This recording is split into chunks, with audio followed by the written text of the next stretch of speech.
Sabia que teve um país que tentou banir os investidores imobiliários dele para controlar a alta dos preços dos aluguéis através da especulação? Se você é investidor ou investidora imobiliária, se liga nesse vídeo que eu tenho certeza que você vai gostar muito dessa história e trazer muitos aprendizados para a gente aqui no Brasil. Vamos ver se deu certo ou não?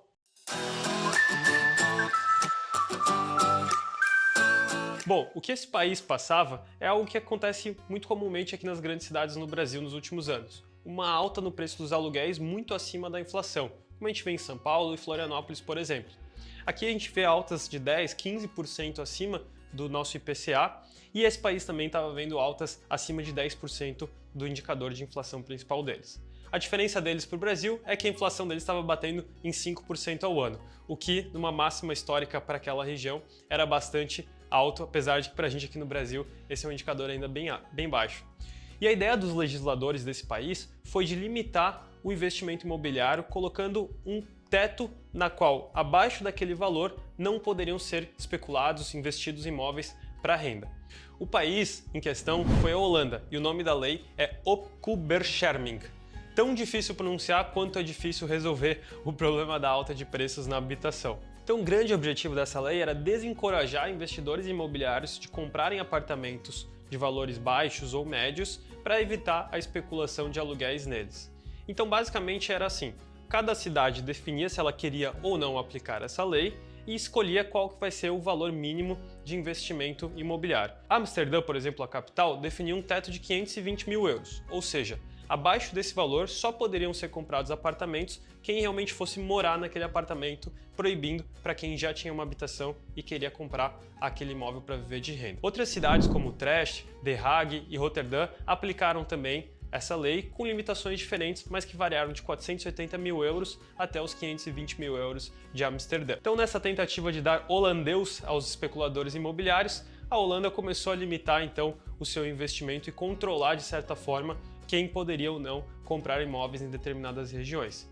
E será que deu certo? Vamos conferir? Bom, nos primeiros meses, Roterdã, por exemplo, que é a segunda maior cidade da Holanda, viu uma estagnação do preço de venda nessas regiões com limitação. Teve reajustes na casa de 0,1%, ou seja, começou a dar realmente um resultado positivo que eles esperavam, evitando com que os preços para quem fosse comprar para morar aumentassem muito e permitindo com que pessoas que estavam comprando seu primeiro imóvel começassem a ter as suas aquisições naquelas regiões, que era o efeito esperado pelos legisladores. E que até podemos dizer que é um efeito óbvio, porque como as construções já estavam em andamento naquela região, o espaço deixado por quem comprava para especular, para investir, foi deixado e naturalmente alguém tinha que preencher esse espaço e foram as pessoas que queriam comprar o seu primeiro imóvel ou que estavam vendendo seu imóvel antigo e estavam querendo um novo naquela região. Que ótimo então, conseguiram atingir o objetivo deles, certo? Final feliz para a terra do Van Gogh?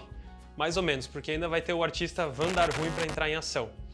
O que aconteceu logo na sequência, alguns meses depois, principalmente no segundo semestre do ano passado, foi que o número de lançamentos imobiliários começou a cair muito nas regiões com essa limitação, porque as construtoras não poderiam mais vender para tantas pessoas que queriam morar e para os investidores e somente para quem fosse de moradia. Então, com um público menor em vista para poder vender, elas decidiram segurar os lançamentos que estavam abaixo do valor estipulado pelas cidades. Lei universal de mercado: quando você tem menos oferta, mas a procura continua igual, o que acontece?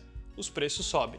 Então, o que aconteceu foi um aumento rápido de preços para compra de imóveis nessas regiões. Roterdã, por exemplo, que inicialmente teve um controle bom dos preços, aumentou 4% o valor médio de vendas dos imóveis em um mês, o que para eles foi um negócio extremamente alto se comparado à média histórica. Além disso, houve o fator também de aumento do preço dos aluguéis nessa região, porque na medida que você tinha menos aluguéis disponíveis, porque tinham menos pessoas comprando para colocar para alugar, os que estavam disponíveis para locação aumentaram muito o valor, porque tinha gente ainda procurando aquelas regiões e menos oferta também. Então acontece que depois de certo tempo, alguns meses dessa operação da lei, ela aconteceu o efeito contrário justamente do que era esperado, e as pessoas de mais baixa renda tiveram que sair dessas regiões onde tinham a limitação de investimento. É interessante notar que ao mesmo tempo que o investidor imobiliário especula o valor do aluguel para tentar maximizar sua renda, ele também permite ter imóveis para locação e permite ter imóveis sendo construídos, porque eles vão estar comprando, vão estar gerando economia nesse local. Então,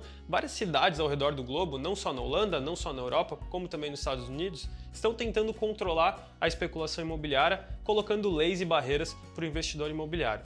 Porém, alguns estudos, inclusive em universidades renomadas dos Estados Unidos, apontam que, na verdade, o caminho de solução para você fomentar uma moradia mais acessível, principalmente para quem é de baixa renda, não é você controlar a especulação imobiliária. A solução está justamente no custo. Se você olhar, por exemplo, nos Estados Unidos, que é um país com uma carga tributária muito menor do que no Brasil, estudos indicam que se você pegar o valor do imposto no material da construção, no registro daquele imóvel, na mão de obra que vai construir, na comercialização dele depois, em torno de 40% do valor do imóvel vai para o governo através dos impostos. Ou seja, se o governo realmente quer atacar esse problema, ele deveria estar reduzindo a carga tributária e dando incentivos fiscais também para quem constrói imóveis de baixa renda e não tentar controlar o mercado, como a gente já viu aqui no Brasil em outras situações de hiperinflação, que o governo nunca sai bem sucedido quando ele tenta fazer o mercado se sujeitar a leis que vão controlar ou reduzir a movimentação dele. Ele sempre vai achar um outro caminho ou vai investir em outro segmento. Então, para concluir essa história toda da Holanda, ela teve um começo muito promissor, porém um desfecho negativo e hoje em dia até se discute mudar essa lei ou até acabar com o curso dela lá na Holanda. E aí, o que você achou dessa história, desse experimento que foi aplicado lá na Holanda? Daria certo aqui no Brasil? Deixa aqui nos comentários que a gente quer saber a sua opinião e não esquece de curtir o vídeo também e se inscrever no canal, que toda semana a gente vai trazer um novo conteúdo, seja uma história sobre o mercado imobiliário global como essa, seja análise de mercado aqui no Brasil ou outros conteúdos para ajudar você, investidor e investidora imobiliária, a tomar as melhores decisões na hora de olhar para o nosso mercado aqui e fazer um investimento no imóvel aqui no Brasil. Nos vemos no próximo vídeo na próxima semana. Até lá!